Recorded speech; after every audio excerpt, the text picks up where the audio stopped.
مضت الدہور فما اتین بمثلہ لما اتا فعجز عن نظرائہ، کہ مدتیں گزریں کوئی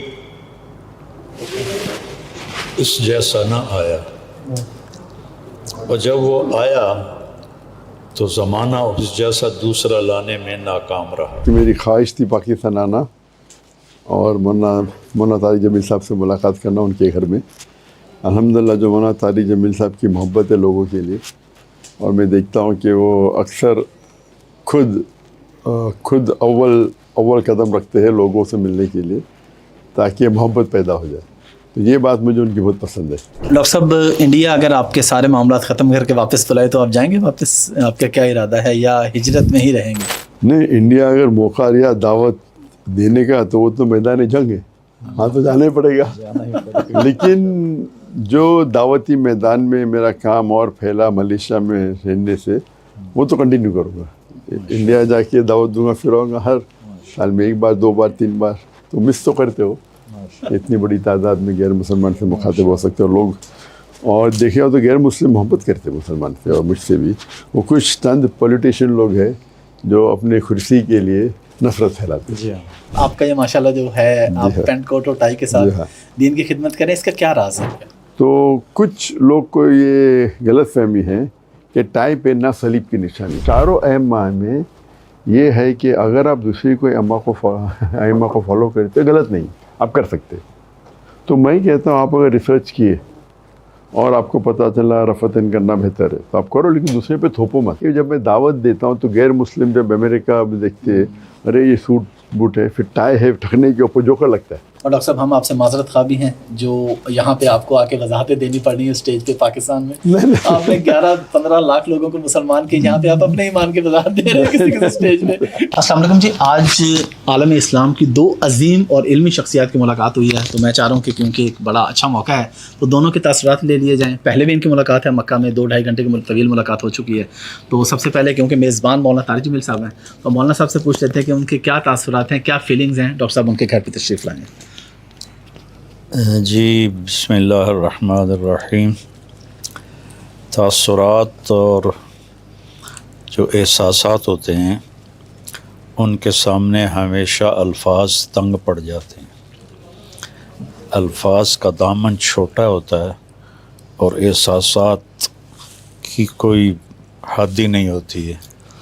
تو جو میں اس وقت ڈاکٹر صاحب کے لیے محسوس کر رہا ہوں اس کے لیے میرے پاس الفاظ کوئی نہیں، اسی کو میرا سمجھ لیں احساس۔ ڈاکٹر صاحب، آپ کیا کہنا چاہیں گے؟ مولانا صاحب کے پاس تشریف لائے ہیں، ماشاءاللہ آپ کے کیا تاثرات ہیں مولانا صاحب سے ملاقات؟ جیسا میں نے کہا کہ میری خواہش تھی پاکستان آنا اور مولانا طارق جمیل صاحب سے ملاقات کرنا ان کے گھر میں۔ الحمدللہ جو مولانا طارق جمیل صاحب کی محبت ہے لوگوں کے لیے، اور میں دیکھتا ہوں کہ وہ اکثر خود اول قدم رکھتے ہیں لوگوں سے ملنے کے لیے تاکہ محبت پیدا ہو جائے، تو یہ بات مجھے ان کی بہت پسند ہے۔ وہ ایسا نہیں کہتے کہ میں ہی نہیں جاؤں، تو جب بھی مکہ میں ملاقات ہوتی وہ ملنا چاہتے، میں بولا میں آؤں گا آپ کے وہاں، تو ہم میں بحث ہو گئی، میں آؤں کہ میں آؤں، میں بلانے آپ بڑے ہیں میں چھوٹا دونوں میں آؤں گا، تو پھر ملاقات ہوئی الحمدللہ۔ یہاں بھی ماشاءاللہ پاکستان آنے کے بعد اور لاہور میں خصوصاً الحمدللہ مرکز بھی ہم گئے تھے ٹرائبل، اور ماشاءاللہ لوگوں سے ملاقات ہوئی، اور مولانا طارق جمیل صاحب بھی تھے ماشاءاللہ۔ تو یہ محبت جو آپس میں ہونا چاہیے، چھوٹی چھوٹی بات میں جو اختلاف ہے اس کو پکڑنا نہیں چاہیے، اس کو نظر میں، یہ بات مجھے ان کی پسند ہے ماشاءاللہ۔ ڈاکٹر صاحب، ایک سوال دونوں سے، سوال ایک ہی جواب دونوں سے، کہ ہماری امت فرقہ واریت میں بٹی ہوئی ہے اور اس میں کوئی دوسری رہنے کے صرف آپ دونوں شخصیات ہیں ماشاءاللہ جو فرقہ واریت سے ہٹ کے بات کرتے ہیں، محبت کی بات کرتے ہیں۔ کس طرح ہم اس کو مزید پھیلا سکتے ہیں؟ ابھی بھی ہمارے ملک میں آپ کو پتہ ہے لوگ انتشار پھیلاتے ہیں، وہ اس کو گالی دے رہا ہے، وہ اس کو گالی دے رہا ہے، آپ دونوں کیسے اس پہ قائم ہیں؟ پہلے ڈاکٹر صاحب آپ بتا دیں کیسے قائم ہیں اس کے اوپر، پھر یہی میں جواب مولانا سے لوں گا۔ میرا اور ڈاکٹر صاحب کا ایک ہی جواب کہ قرآن و حدیث پر آئیں گے تو انتشار ختم ہوگا، اس سے ہٹیں گے تو انتشار ہی انتشار۔ اب کوئی اور بات بالکل صحیح. اور ڈاکٹر صاحب جو طارق جمیل صاحب نے کہا قرآن کی آیت کہی سورہ عمران سورہ نمبر 3 آیت نمبر 103 میں وَاعْتَصِمُوا بِحَبْلِ اللَّهِ جَمِيعًا وَلَا تَفَرَّقُوا. آؤ اللہ کی رسی کو مضبوطی سے پکڑو اور آپس میں مت بٹو. اللہ کی رسی قرآن اور صحیح حدیث. اور ڈاکٹر صاحب ہم آپ سے معذرت خواہ بھی ہیں جو یہاں پہ آپ کو آ کے وضاحتیں دینی پڑ رہی ہیں اسٹیج پہ پاکستان میں. آپ نے 11-15 لاکھ لوگوں کو مسلمان کیے, یہاں پہ آپ اپنے ایمان کی وضاحت دے رہے ہیں کسی اسٹیج پہ کہ بھائی میرا اس کا یہ مطلب ہے, اس کا یہ. تو پوری قوم کی طرف سے ہم معذرت خواہ ہیں کہ زیادہ لوگ آپ سے محبت کرنے والے ہیں, چند لوگ ہیں جنہوں نے یہ حرکت کی ہے. بہت خوش ہے. بالکل. دیکھو وَكَذَلِكَ جَعَلْنَا لِكُلِّ نَبِيٍّ عَدُوًّا شَيَاطِينَ الْجِنِّ وَالْإِنسِ. اللہ نے کہا کہ نبیوں کو بھی دشمن بنے, انسان بھی جنات بھی. تو یہ جو بھی خیر کا کام کرتا ہے بے لوث ہو کر, اس کو مخالفت دیکھنی پڑتی. یہ ایک فطری چیز ہے. میں نے ایک دفعہ اپنے کزن سے کہا کہ یار ساری دنیا میری بات سنتی ہے, یہ میرے رشتہ دار نہیں سنتے, الٹا مخالفت کرتے ہیں. وہ کہنے لگا یہی بات آپ کے حق ہونے کی علامت ہے. میں نے کہا کیسے؟ کہا رسول اللہ کے رشتہ دار کہاں ان کی سنتے تھے, مدینے والوں نے سنی, رشتہ داروں نے تو سنی کوئی نہیں. تو مجھے بڑی خوشی ہوئی اس کی بات سے. تو جو بھی خیر کو لے کے نکلے گا شیطان اس کے لیے رکاوٹیں ڈالے گا. ڈاکٹر صاحب انڈیا اگر آپ کے سارے معاملات ختم کر کے واپس بلائے تو آپ جائیں گے واپس؟ آپ کا کیا ارادہ ہے, یا ہجرت میں ہی رہیں گے؟ نہیں, انڈیا اگر موقع لیا دعوت دینے کا تو وہ تو میدان جنگ ہے, وہاں تو جانا ہی پڑے گا. لیکن جو دعوتی میدان میں میرا کام اور پھیلا ملیشیا میں رہنے سے, وہ تو کنٹینیو کروں گا. انڈیا جا کے دعوت دوں گا, پھر آؤں گا ہر سال میں 1 بار 2 بار 3 بار. تو مس تو کرتے ہو, اتنی بڑی تعداد میں غیر مسلمان سے مخاطب ہو سکتے ہو لوگ. اور دیکھے ہو تو غیر مسلم محبت کرتے مسلمان سے, اور مجھ سے بھی. وہ کچھ چند پولیٹیشین لوگ ہیں جو اپنے کرسی کے لیے نفرت پھیلاتے ہیں. نہیں تو عام ہندو, مجھے لگتا ہے عام ہندو عام مسلمان کافی ان میں بھائی چارہ ہے. ڈاکٹر صاحب یہ کپڑوں کا تھوڑا بتا دیں گے, معذرت پھر ایک سوال. آپ کا یہ ماشاءاللہ جو ہے, آپ پینٹ کوٹ اور ٹائی کے ساتھ دین کی خدمت کریں, اس کا کیا راز ہے؟ آپ مطلب عام طور پہ لوگ ایکسپیکٹ کر رہے ہوتے ہیں, کوئی بھی آپ کام کرتے ہیں تو شریعت کے خلاف نہیں ہونا چاہیے. اور ہمارے شریعت میں 6 کیٹیگریز ہے لباس پہننے کی. ایک ایکسٹینٹ ہے جو مرد کے لیے نیول ٹو دی نی ہے. دوسرا ہے کپڑے چست نہیں ہونا چاہیے. تیسرا کپڑے پتلے نہیں ہونا چاہیے, آپ دیکھ سکتے. چوتھا ہے بھڑکیلے نہیں ہونا چاہیے. پانچواں ہے کہ دوسری جنس کی نہیں ہونا چاہیے. اور چھٹا ہے دوسری مذہب کا نہیں ہونا چاہیے. ٹھیک ہے. تو کچھ لوگ کو یہ غلط فہمی ہے کہ ٹائی پہننا صلیب کی نشانی ہے. تو غلط فہمی ان کی. تو آپ کدھر بھی بائبل میں پڑھو, کہاں صلیب کا لکھا ہی نہیں. آپ اگر انسائکلوپیڈیا برٹانیہ کا پڑھیں گے تو بولتے تھے ٹھنڈی میں کپڑے کو ٹائٹ رکھنے کے لیے وہ ٹائی کا نوٹ باندھتے تھے. تو اس میں کوئی دلیل نہیں ہے, لیکن ان کی غلط فہمی تو ہے. جہاں تک کہ میرا سوال یہ, میں نارملی کوٹ اور سوٹ اور پینٹ پہننا پسند نہیں کرتا ہوں. لیکن جو چیز آپ کو پسند نہیں, آپ کر رہے اللہ کے لیے, تاکہ جب میں دعوت دیتا ہوں تو غیر مسلم جب امریکہ میں دیکھتے ہیں ارے یہ سوٹ بوٹ ہے, پھر ٹائی ہے, ٹھکنے کے اوپر جوکر لگتا ہے, اور پھر وہ کوٹ کر رہا ہے بائبل, کوٹ کر رہا ہے ہندو اسکرپچر, تو اس سے دروازے کھل جاتے ہیں. اور جبھی بھی میں لیکچر دیتا ہوں اس ٹائم میں سوٹ پینٹ پہنتا ہوں. عام طور پہ آپ گھر پہ آئیں گے تو آپ کتنے دیکھیں گے, تو میں کرتے پہ جاؤں گا ہونا جیسے. تو آپ اگر آپ دیکھیں گے جب کوئی بھی ملتا ہے, یہ میرے ساتھ ملنے ہے, کرتے پہ جاؤں گے. خالی اگر باہر جب تقریر کرنے جاتا ہوں اور لوگ دیکھتے ہیں تو بھی سمبل بن گیا ہو. تو جو چیز پسند نہیں بھی آپ کرتے اللہ کے لیے تو اس میں قبولیت ہوتی ہے. اور یہ غلط فہمی ہے کہ حرام ہے, لیکن اگر جو چیز حرام ہے اس کو دعوت میدان کرنا غلط ہے. حرام کا آپ کوئی بھی غلط چیز کا اختیار نہیں کر سکتے, آپ دعوت کرنے کے لیے بھی, یہ الاؤڈ نہیں اسلام میں.